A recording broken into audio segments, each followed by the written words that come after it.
Hi, excuse me, Sam Tober, Sound of Joy Music Services, and this is our second in our 10 things church musicians should, pianists, there's a difference, should practice. A little different view than what I had on our first time through.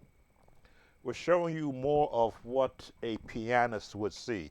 Took all the electronics off the page, so you won't know the name of the chord or the notes that I'm playing. But from a pianist standpoint, this is what you would normally, hey, welcome, Louis, welcome. This is normally the view you would have, just you and the keys. So we covered on our opening series the 10 things that a church pianist should practice, scales and arpeggios. For that reason, the next sequence of what you should practice is chord progressions. Now, how are you going to build those chords? From all of the scales, not just the major scales, but the minor scales.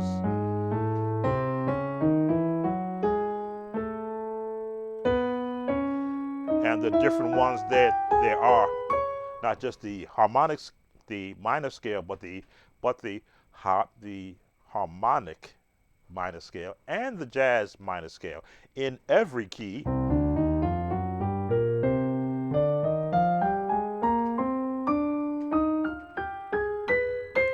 And knowing what they sound like, because that's where you're going to build the chords that you're going to use. Welcome, Sub Zero.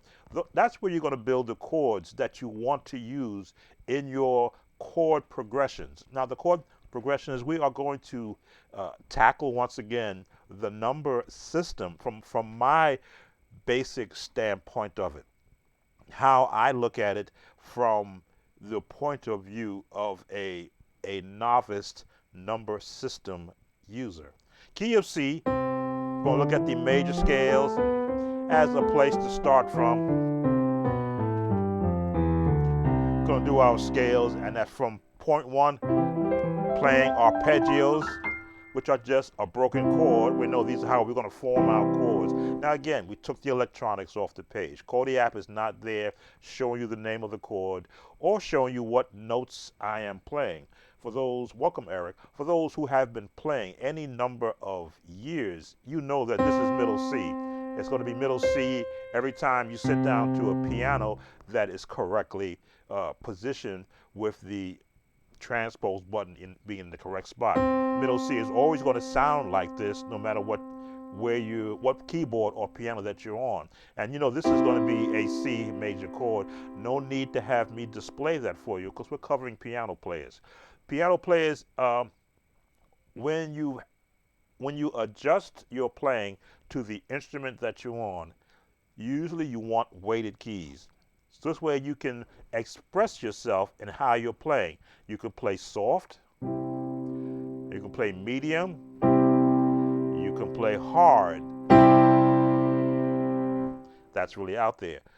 Not too many instruments, unless they have touch control built into them, as this one does, can you accomplish that ability to play expressively. And that goes a long way when you're choosing your chord progression. So if you look at our example, what we're covering, work on common chord progressions. When I did this search on ChatGPT, I spoke of church pianists. This way I knew that it would do the search for what are the common chords that are being used today.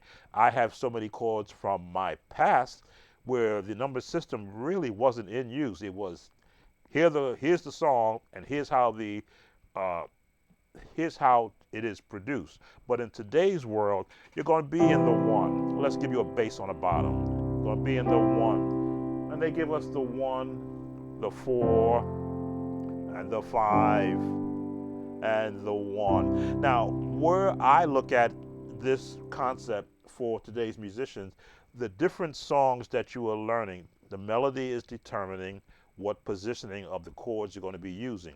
Will you be using root position? Will you be using the third position? Will you be doing the no root, second, or the first position? Where is the melody going to be placed in the context of the song? If I were going to chord out in the number system. Let's pick Twinkle Twinkle Little Star so we don't affect the YouTube algorithm by picking a song that might fall in that.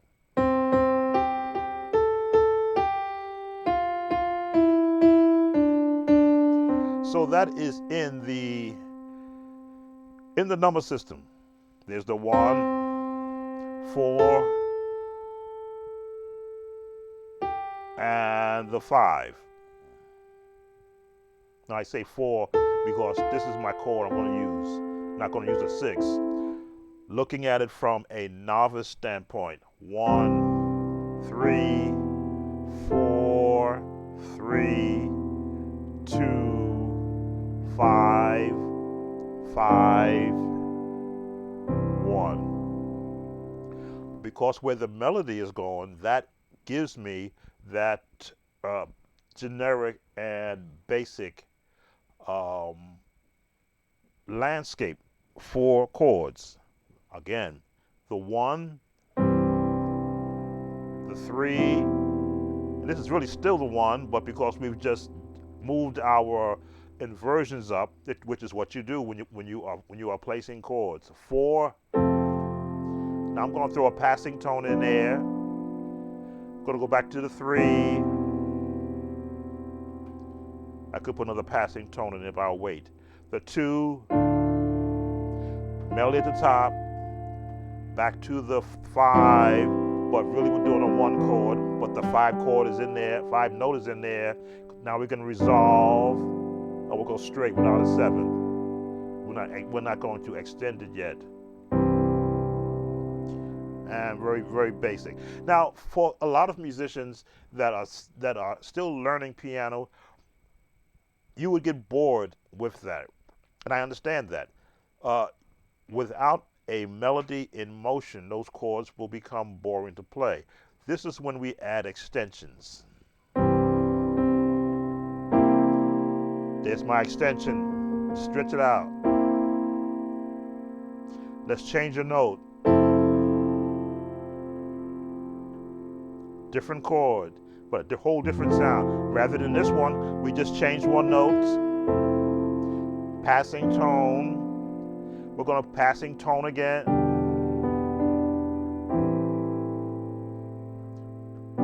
Passing chord. To the 2. Passing chord. We'll give it diminish. And we'll go with traditional G. I will give you a passing tone holding this here.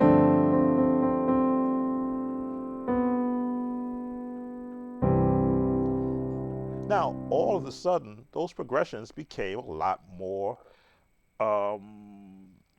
happy in a sense, because there was motion, there was movement. You weren't just doing stop gap chords. You weren't just doing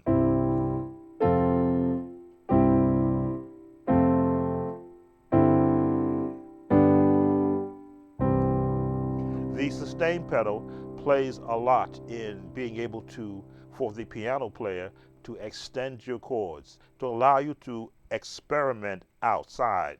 If I were to go change the chord,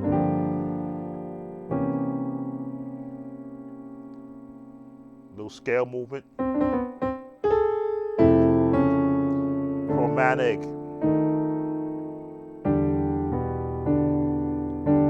see how these two hands are working together?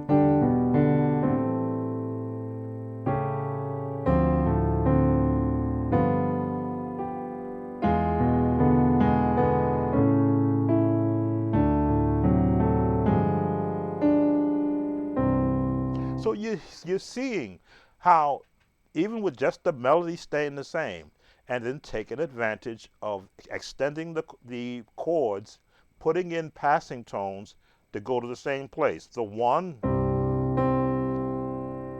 3, 6, 4, 3, 6, 2, 5, 3, 6 with a diminish, 2, 5, 1. Those those movements are always available to every musician, not just the piano players, but those who also play the organ. But the concept is when you practice chromatic notes within a scale range, and then you experiment by going either sharp one note or flatter note.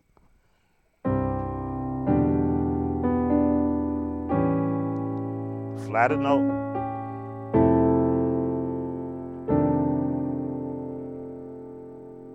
We'll go straight.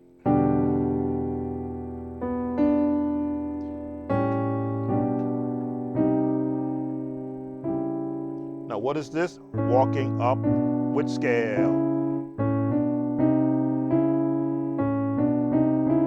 1, 2, 3, 4, 5. With the A major scale. But now we're doing it in, let me see, thirds. Yep. To the, and the number system, excuse me, the circle system, circle of fourths lets you know that anytime you're in an A, your third or your fourth note up would be the D. Now it could be a major, it could be a minor. You decide that based upon where you want it to go to. These are the progressions. The 6, 2, 5, in the 5, still in the 5, still in the 5, to the 1. Those were the passing, welcome Eric, those were the passing tones. But now as you can see, it says practice these various keys, practice these in various keys to build versatility. So you don't want to be just stuck in C. Half a step up chromatically puts you in C sharp, D flat.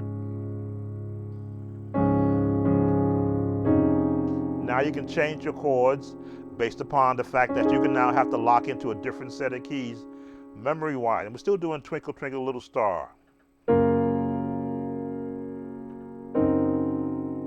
I'm changing some of my tones.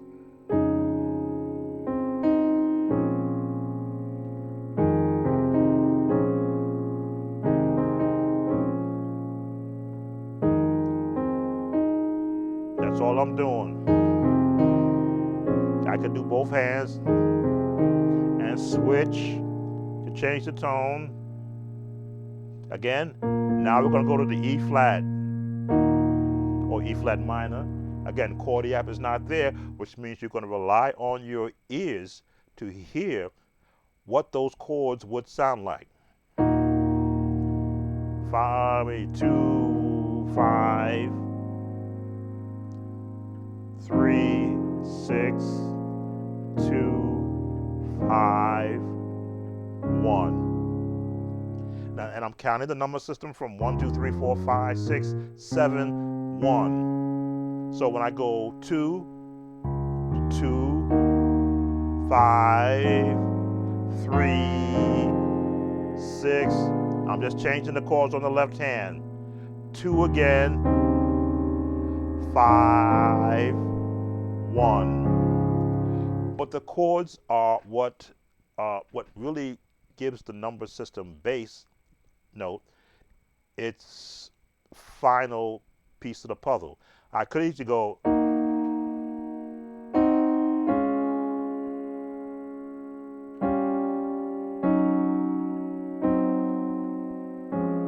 and that still sound just as good. But when the bass note, which is the lowest note of the chord, is in place, all of a sudden that makes sense.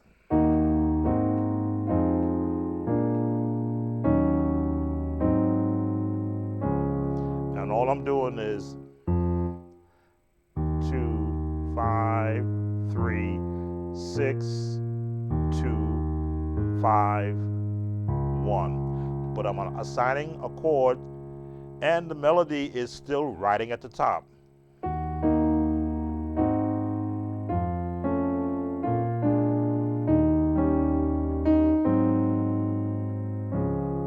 Now I just assign tritones. Let me see.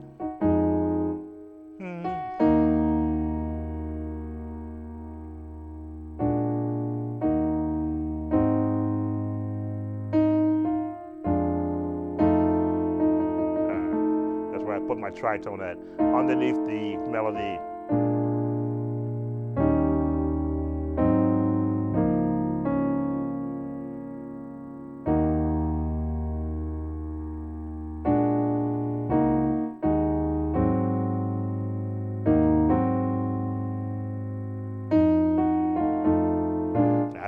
I had to look at the piano to see where I was putting it, because generally when I'm placing a chord, because I'm so used to just going to it, when I got to stop and look at it, now I got to pay attention as to, well, why did I place it there?